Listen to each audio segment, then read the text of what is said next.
New pension scheme से भी ज्यादा बदतर और खराब है। देश के कर्मचारियों के साथ एक बहुत बड़ा धोखा मोदी सरकार ने किया है।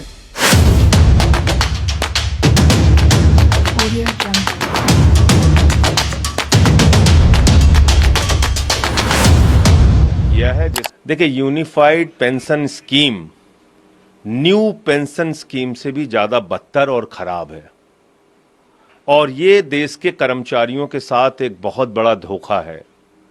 और इस पेंशन स्कीम से आपने देश के अर्धसैनिक बलों को निकालकर बाहर कर दिया। वो इस दायरे में नहीं आएंगे।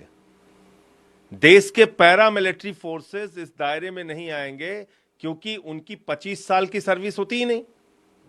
तो जब उनकी 25 साल की नौकरी होगी तभी आप यूनिफाइड पेंशन स्कीम का लाभ उनको देंगे, वरना 10,000 रुपए की पेंशन उनको मिलेगी।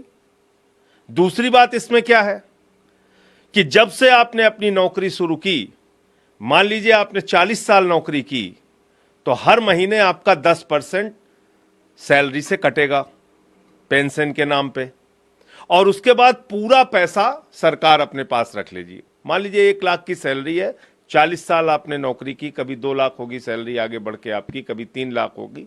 जितना पैसा आता है 10% के हिसाब से वो पूरा का पूरा पैसा सरकार रख लेगी अपने पास। उसके बाद क्या करेंगे? अंतिम के 12 महीने जो हैं उसका एवरेज निकालकर 6 महीने की तनख्वाह आपको कैश में दे देंगे और फिर ये कह रहे हैं कि एवरेज सैलरी निकाल के आपको आधा पेंशन देंगे।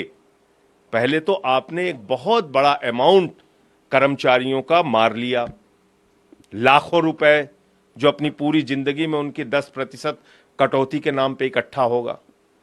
दूसरी चीज, आपने इससे अर्धसैनिक बलों को बाहर कर दिया बड़ी संख्या में। आपने इसमें कह दिया 25 साल की जब न्यूनतम आपकी सर्विस होगी, 20 साल से बढ़ा के उसको 25 साल कर दिया कि न्यूनतम सर्विस जब आपकी 25 साल की होगी तभी आप इस यूनिफाइड पेंशन स्कीम के दायरे में आएंगे। तो कुल मिलाकर ये एनपीएस से भी ज्यादा बदतर यूपीएस आया है और देश के कर्मचारियों के साथ एक बहुत बड़ा धोखा मोदी सरकार ने किया है, जिसको इस देश के कर्मचारी समझते हैं और इसका जवाब वो देंगे। आप लोग अभी भी ये मांग कर रहे हैं कि ओपीएस बहाल किया जाए। भाई, पुरानी पेंशन स्कीम बहाल करने में आपको क्या समस्या है? आप ओपीएस बहाल कीजिए और उसमें जो सर्विस का टाइम पीरियड है पेंशन के लिए वो 20 साल है, वो 20 साल रखिए। आपने बढ़ा के 25 साल कर दिया। पैरामिलिट्री फोर्सेस तो बाहर हो जाएंगे ना इससे। एक दूसरा बड़ा उत्तर प्रदेश के प्रयागराज में आरक्षण को लेकर उन्होंने कहा कि जो हम अगर सत्ता में आते हैं तो नेशनल ये जो कास्ट सेंसस कराएंगे और उसमें 50% का जो रिजर्वेशन कैप उसे हटाया जाएगा, उसे लेकर बातें होंगी। और उनका ये भी कहना था कि अभी जो देखिए, जातीय जनगणना इस देश के ओबीसी, एससी, एसटी समाज के बीच में एक बहुत बड़ी डिमांड है और जातीय जनगणना किए बगैर आप उनके सामाजिक आर्थिक परिस्थितियों का मूल्यांकन नहीं कर सकते। तो इसलिए जातीय जनगणना होनी चाहिए। आपने कब से आपने जाति जनगणना कराई ही नहीं, तो इसलिए मुझे लगता है कि ये इस वक्त जरूरी है कि देश में सभी जातियों का सामाजिक आर्थिक हालात उनके क्या है, इसके लिए जातीय जनगणना हो।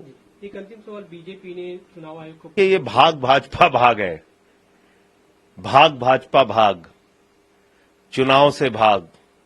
ये तो पूरे देश का चुनाव एक साथ कराने की बात करते हैं। 1 नेशन 1 इलेक्शन। 4 राज्यों का चुनाव एक साथ नहीं लड़ पा रहे हैं भाजपाई, और चुनाव आयोग को लिख रहे हैं कि साहब हमको हरियाणा में चुनाव चूंकि भाजपा हार रही इसलिए कह रहे हैं हमें भागने दो। तो मुझे लगता नहीं कि चुनाव आयोग उनको भागने देना चाहिए। बाकी तो चुनाव आयोग जिस तरीके से काम कर रहा है हम लोग जानते ही हैं। भागने नहीं देना चाहिए। भाजपाइयों को 1 अक्टूबर के चुनाव में हिस्सा लेना पड़ेगा क्योंकि चुनाव की तारीखें घोषित हो चुकी है।